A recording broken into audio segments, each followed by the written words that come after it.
Me Shri A B Bhagat, वन परिक्षेत्र अधिकारी पार्श्वनी।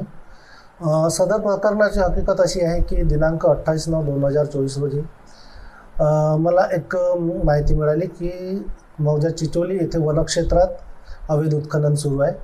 त्या अनुषंगाने मी SR डोंगरे वनरक्षक भागीमारी, PS वाहने वनरक्षक पेंढरी यांना सूचना दिल्या की तुम्ही ताबडतोब जाऊन त्या ठिकाणी कारवाई करा। ते तिथे पोहोचल्यावर त्यांना लक्षात आले की एक JCB आणि 2 ट्रॅक्टर त्या भागात अवैध उत्खनन करत आहे। वन विभागाच्या शासकीय वाहन बघताच 2 ट्रॅक्टर तिथून अंधाराचा फायदा घेत पळून गेले आणि JCB चालकसुद्धा पळण्याच्या बेतात असताना, पण JCBची स्पीड कमी असल्याने त्याला पळणे शक्य नव्हतं, त्यामुळे तो तिथेच JCB सोडून पळून गेला। सदर JCB जप्त करून वन परिक्षेत्र कार्यालय पार्श्वनी येथे आणण्यात आले। येथे आणत असताना श्री गजानन निस्ताने राहणार चिचोली यांनी आमच्यासोबत संपर्क केला व सांगितले की सदर JCB माझी आहे।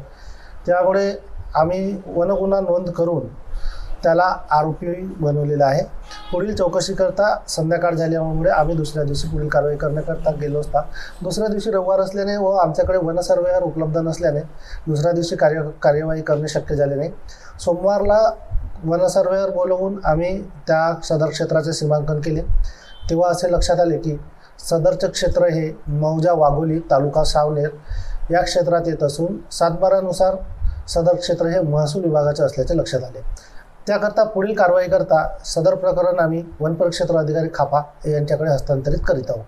पुढील चौकशी वन परिक्षेत्र अधिकारी खापा करतील असं आम्ही त्यांना कळवलेलं आहे।